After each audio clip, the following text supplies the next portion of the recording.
Hi, this is Esther with Discover Your Origins. This is another Research with Me video, and we're going to work on another child of Nancy Rebecca Harman and Martin Harrison Corley. All of the children that I've worked on previously were in the 1880 U.S. Census, and that was pretty much the only evidence I had to tie the children to their parents. This last child would not have been in the 1880 U.S. Census, and that's who we're going to look at today, Benjamin Gordon Corley. It looks like he was born about 1884 and died in 1903. I haven't looked at this very much at all, and so this is just going to be research in real time as well. I don't have Benjamin Gordon Corley on my ancestry tree yet, and so we're going to try and leverage Ancestry's hinting algorithm to see if we can get some record hints and also look at whatever may be attached to Benjamin in Family Search. So let's get started and we'll look at what we have. Okay, we don't have any sources on Family Search, so this is going to be a little bit of a challenge. I'm going to go ahead and add Benjamin to my ancestry tree. If it turns out I can't find any evidence, I don't know if I'll leave him on my ancestry tree. There has to be some reason that he exists on Family Search. So he may very well be a child of the couple. We don't know the exact death date for his mother, Nancy Rebecca Harman. Some people had put her death date about 1885, which would be about the time that this child was born, which is entirely possible because his father remarries a few times. And so Nancy probably did pass away. And so it could very well have been from childbirth. Who knows? So one thing that may help in this case is to go and look at the change log and see when Benjamin Gordon was added to the tree. So let's take a look. Okay, so he was added in 2012. So 2012 is important because that's when Family Search migrated to the current platform and migrated all of their previous profiles and families over. And so if you ever see this date, you'll know that that's when that happened.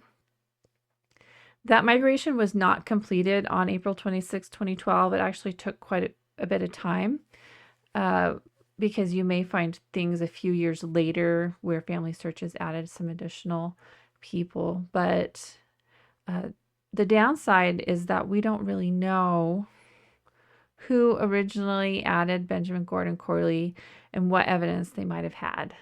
I mean, it doesn't really matter who it was that added this person, other than you might have been able to contact them. I can't contact them because their information is not here. So, but we do have, let's see, a person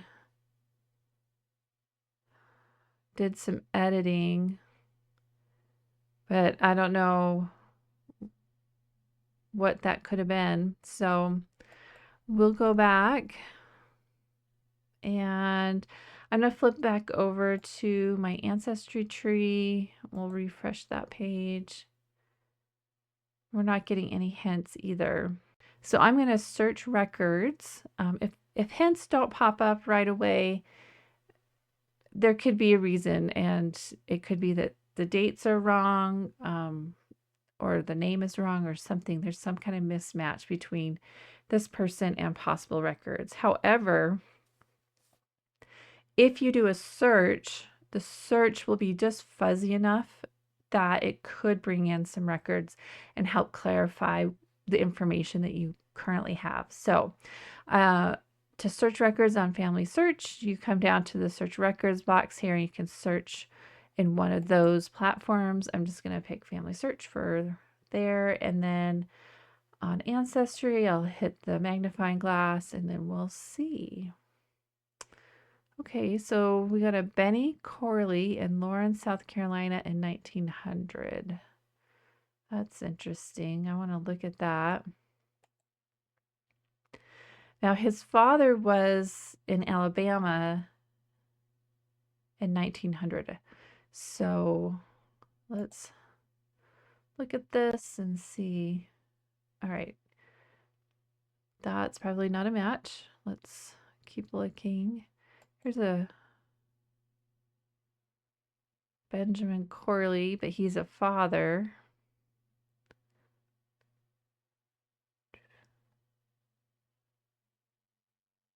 All right, so we're getting further down this list where the match is less likely to be correct. So could he have been listed as just Gordon and not Benjamin? That's a possibility.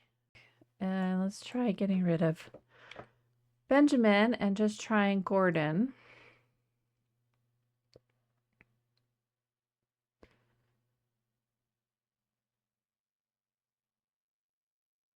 That doesn't look like it. Let's just try Benjamin now.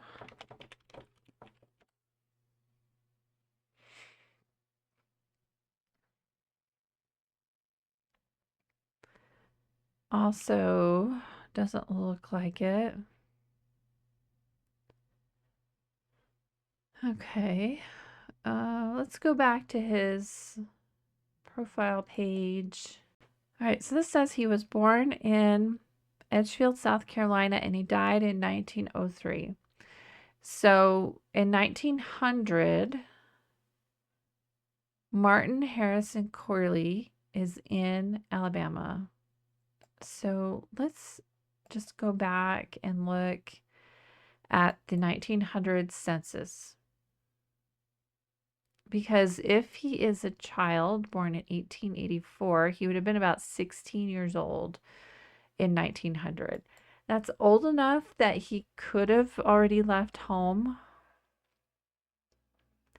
but it's young enough that he may not have. So we would want to look at his father in 1900 and also all of his siblings to see if there's a Benjamin anywhere.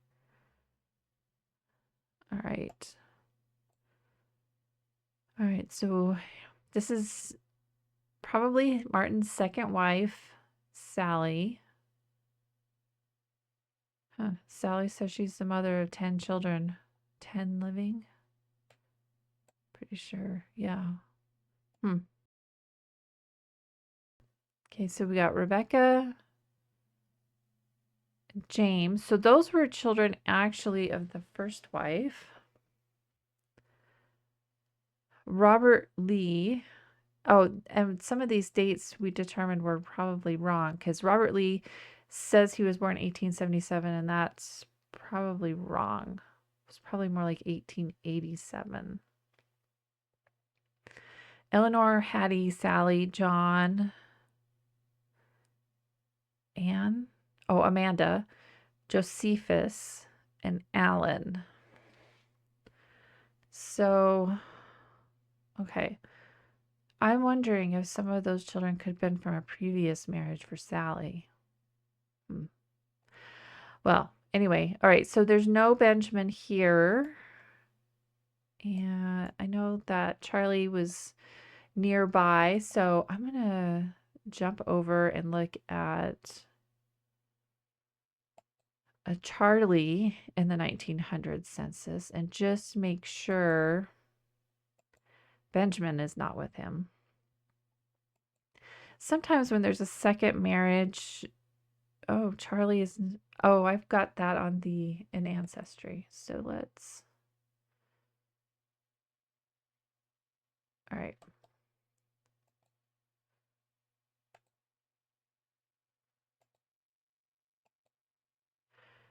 Sometimes when there's a second marriage, not all of the children will live in the household after that marriage. If they are of age, they may leave home. If they're not quite old enough yet or they need some support, they may live with another family member. Okay, so Benjamin's not with Charles. Okay.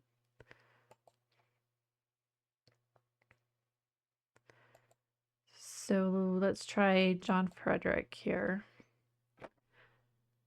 Okay, let's view the image here and look for John Frederick. Okay, so John Frederick and Lizzie, no child. So not with John Frederick.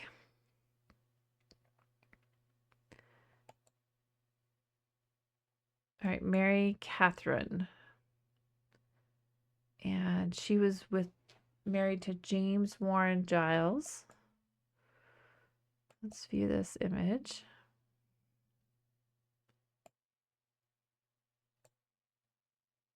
Huh. There they are. So Catherine, okay, there's Arthur, John, and Martha. Okay, so he's not there. We'll look at Rebecca Martha Corley. Now, Rebecca Martha Corley married a little bit later in life. Let's look at the 1900 census. So she was still single. Oh, and she was living with her father, Martin, and his second wife. Okay. So, long story short of that is that Benjamin is not with anybody in 1900, which seems a little bit odd. It seems like he should have been. Let's get back to Benjamin's page. So we searched on Family Search and couldn't find him necessarily just through doing a search records. When you do that, that's kind of like doing a keyword search through their database, and it's a bit fuzzy. It tries to find a match that's sort of close, but we could maybe do a search in the 1900 census that's a little bit broader. All right, so Benny Corley in 1883. Let's look at that preview. Okay, probably not a match.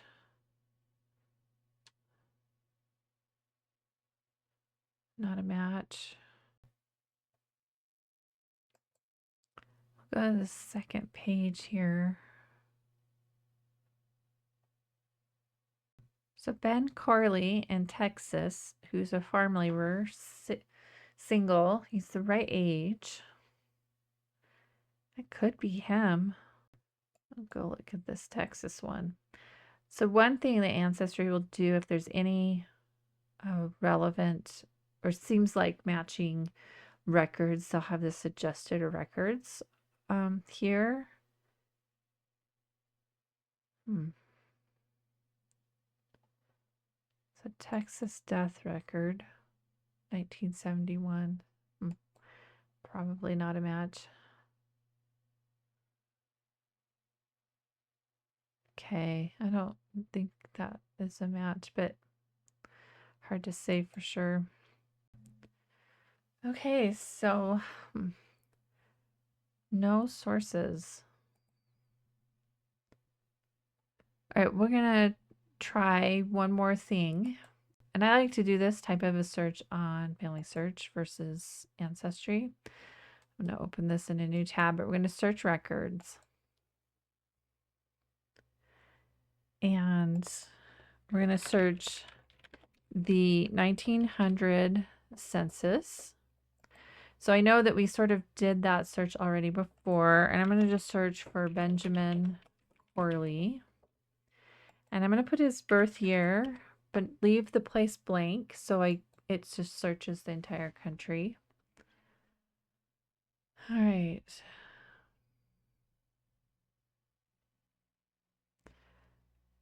All right, so let me put in a birth year range.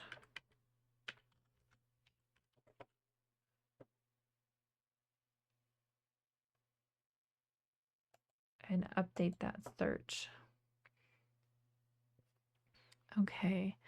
And we do know he was probably born in South Carolina, so let's add that.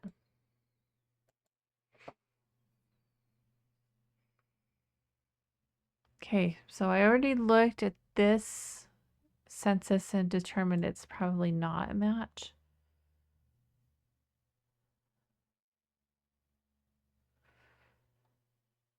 And this other one probably is not either. So we'll go back. So what does that mean? This does happen from time to time on Family Search where you're going to have a mystery child.